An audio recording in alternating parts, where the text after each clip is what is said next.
Agora uma outra aqui um pouco mais curtinha, que trouxe também, esse aqui eu acho que ela é fresquinha, deixa eu ver a data dela aqui, ó, 8 de outubro, nós estamos hoje aqui no dia 10, faz 2 dias que apareceu essa matéria. Então vamos ver aqui, ó, a Deloitte, que é uma consultoria gigantesca, devolve 400 mil dólares, se eu não me engano são dólares australianos, mas não sei se são dólares mesmo, após usar IA em relatório.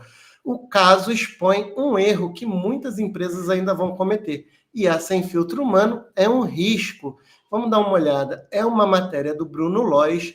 Eu vou compartilhar com vocês aqui no chat também. Deixa eu colocar aqui. Vou compartilhar aqui no chat também. Deixa eu mandar aqui. Enviado. Está aqui o link dessa notícia. Então vamos lá. Ó. A inteligência artificial está revolucionando o mundo dos negócios, mas também está cobrando caro de quem ainda não entendeu como usá-lo. A Deloitte, uma das maiores consultorias globais de tecnologia, precisou devolver 400 mil dólares ao governo australiano depois de admitir o uso de uma IA generativa em um relatório oficial que continha erros graves e informações inventadas, tá? O erro que virou manchete. A Deloitte foi contratada para revisar a estrutura interna dos sistemas de compliance de tecnologia da informação da assistência social australiana, responsáveis por automatizar penalidades aplicadas a trabalhadores que descumprissem obrigações legais, né? Relatório entregue em 4 de julho, parecia mais uma entrega técnica de rotina, mas o problema começou quando especialistas perceberam incoerência e dados sem fonte rastreável. Em agosto, a empresa fez uma revisão, mas o estrago já estava feito. O documento apresentava alucinações, termo usado para descrever quando o sistema de IA inventam informações para preencher lacunas. E aqui, eu até aconselho que vocês deem uma olhada aqui, né, nesse vídeo, que é o vídeo Inteligência Artificial IA Não Existe, que está aqui no canal Espertos Tech. Vou copiar até o link dele aqui, ó. Compartilhar, vou copiar o link dele aqui, vou colocar aqui no chat também, para que vocês possam ver. Esse vídeo é bem interessante, porque eu vou dizer aqui como efetivamente essas IAs que nós chamamos de IA generativa, elas funcionam. Então, o que a gente tem aqui? Ó? Quando o Banco Itaú... Não é esse não. Aqui, ó, a denúncia que acendeu o alerta. O episódio ganhou força depois que um pesquisador da Universidade de Sydney, Christopher Root, analisou o relatório e concluiu que o texto estava repleto de dados falsos. Aqui, ó, segundo a Deloitte, Segundo ele, a Deloitte, em vez de corrigir os erros na versão revisada, substitui as informações erradas por outras igualmente falsas. Aqui, abre aspas para o Christopher Root, em vez de substituir as alucinações inventadas por uma referência real, eles acrescentaram novas informações falsas no lugar das apontadas anteriormente, disse o pesquisador ao The Guardian. Abre aspas de novo, o que sugere é que as afirmações feitas no relatório não foram baseadas em nenhuma fonte probatória real, tá? Então, aqui, ó, um ponto bem interessante, ó, o problema não foi a IA. E é interessante a gente saber, gente, que o que acontece? A IA, ela trabalha como? A IA generativa, ela não é mágica, ela não aprende. Como eu disse ali no meu vídeo, como eu falo no meu vídeo, não existe inteligência artificial de verdade, existe um cálculo de probabilidade. Na última palestra que eu dei no TDC, eu falei justamente isso. Como que a IA faz? Quando você fala assim, me crie uma frase sobre cachorro, ela vai falar assim, de forma bem simplória, ela vai falar assim, o cachorro. Ela sabe que antes é um artigo. Se for português, ela vai entender como que monta uma frase. Então, cachorro é masculino. No caso do português, antes de o cachorro, normalmente vem o quê? E ela vai levantar uma probabilidade de qual a maior quantidade de possibilidades do que pode vir antes da palavra cachorro. Aí vai ver, o artigo o, por exemplo, é a palavra mais comum dentro do treinamento que ela fez. Então, o que ela vai falar? O cachorro. Depois ela vai ver qual que é a próxima palavra. Então, por exemplo, o cachorro o quê? O cachorro é azul? Não, provavelmente na grande maioria das coisas que aconteceram no treinamento da inteligência artificial, o cachorro azul é mínimo ou nada. Vai ter o quê? O cachorro é bravo, o cachorro é grande, o cachorro late. Então, é assim que a IA vai chegar em uma probabilidade. Ela vai trazer probabilidades, ela vai limitar numa probabilidade aquilo ali. Então, por exemplo, aceite tudo que está acima de uma probabilidade X e aleatoriamente ela vai escolher os próximos termos e é isso que dá essa impressão de que ela é inteligente, mas na verdade ela não é inteligente. E existe uma coisa que nós chamamos na IA de engenharia de prompt. O que é engenharia de prompt?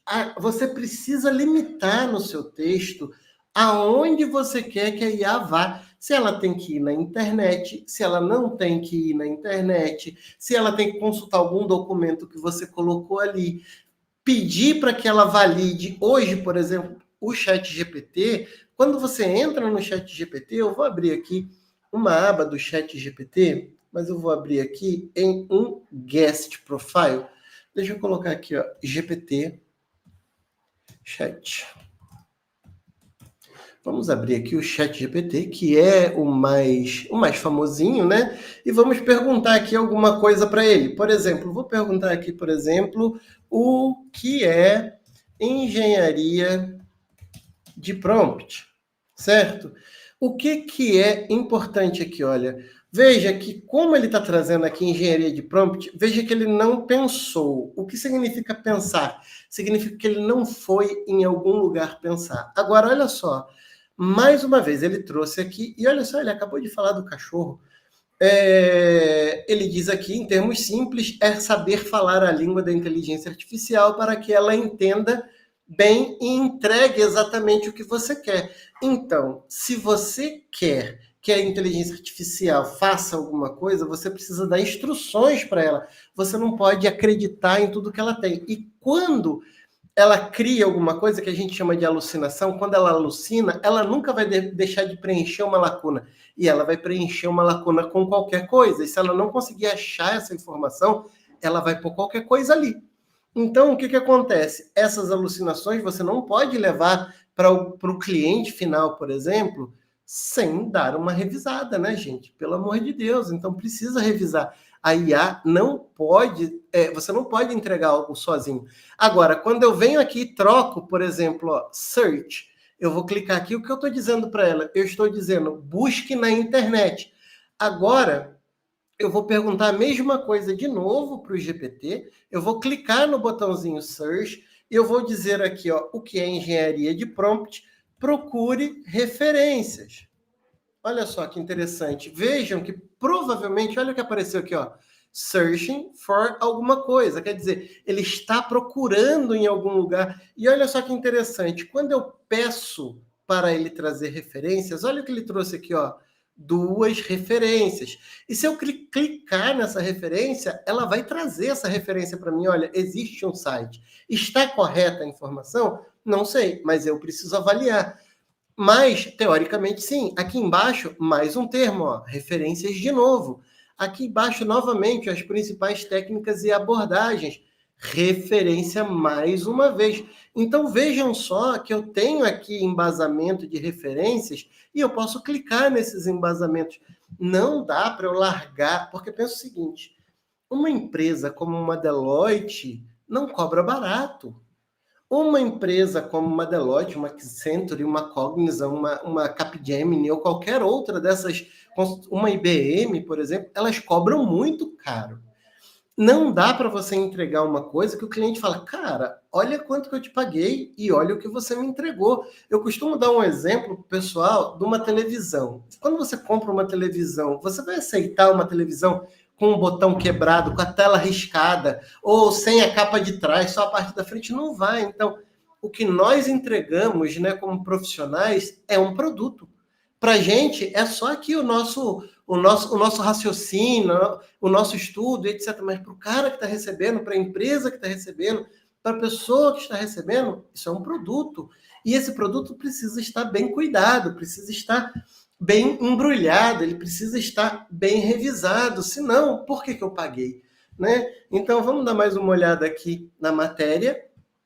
Tá? Então vamos lá, ó. O erro que virou manchete aqui é exatamente isso. Ó. No relatório, o problema não foi a IA, foi a falta de inteligência humana. É óbvio.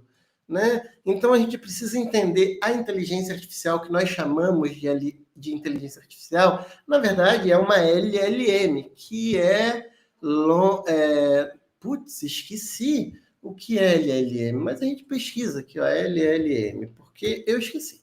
Tá? Então aqui, ó, Large Language Model, que é um modelo grande de linguagem. Quer dizer, large não é bem um modelo grande, acho que a tradução não ficou tão boa aqui assim. Seria um modelo amplo, vamos dizer assim, né? Large, a gente poderia traduzir melhor para um modelo amplo. Quer dizer, tem muita informação lá. Então, não é só jogar o trabalho da faculdade. A gente já viu aqui que não são só os estudantes de faculdade que estão utilizando inteligência artificial ou copiando coisas da internet, né? Pelo amor de Deus, né, gente? Não pode, né? E vale ressaltar, né, que não é uma questão da Deloitte em si, e sim da pessoa que fez essa entrega, né? Com certeza a própria Deloitte tinha ali um profissional, que foi o profissional responsável, e ela deve ter ficado tão chateada quanto o governo australiano por conta disso. Mas me conta, deixa eu ver o que vocês estão falando, deixa eu ver o meu amigo aqui que está no chat comigo, deixa eu ver, não está rolando para o final isso aqui, deixa eu ver, ele jogou no YouTube, deixa eu ver se eu consigo ver o comentário dele aqui no YouTube, tá? Deixa eu ver aqui só um minutinho, onde está você? Abrindo aqui, deixa eu ver o que tem. O último comentário. Foi uma tarefa. Essa é muito boa, ainda estamos aprendendo a usar essa tal de inteligência artificial. E aqui foi uma tarefa dada a um júnior.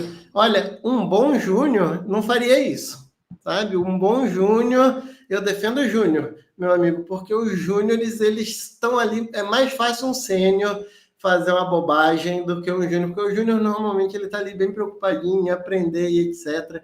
Então, é isso. Gostou do vídeo? Inscreva-se no canal e acione o sininho para ser notificado. Notícias, tecnologia, IA e inovação todas terças e quintas ao 12:30, aqui no canal Espertos Tech.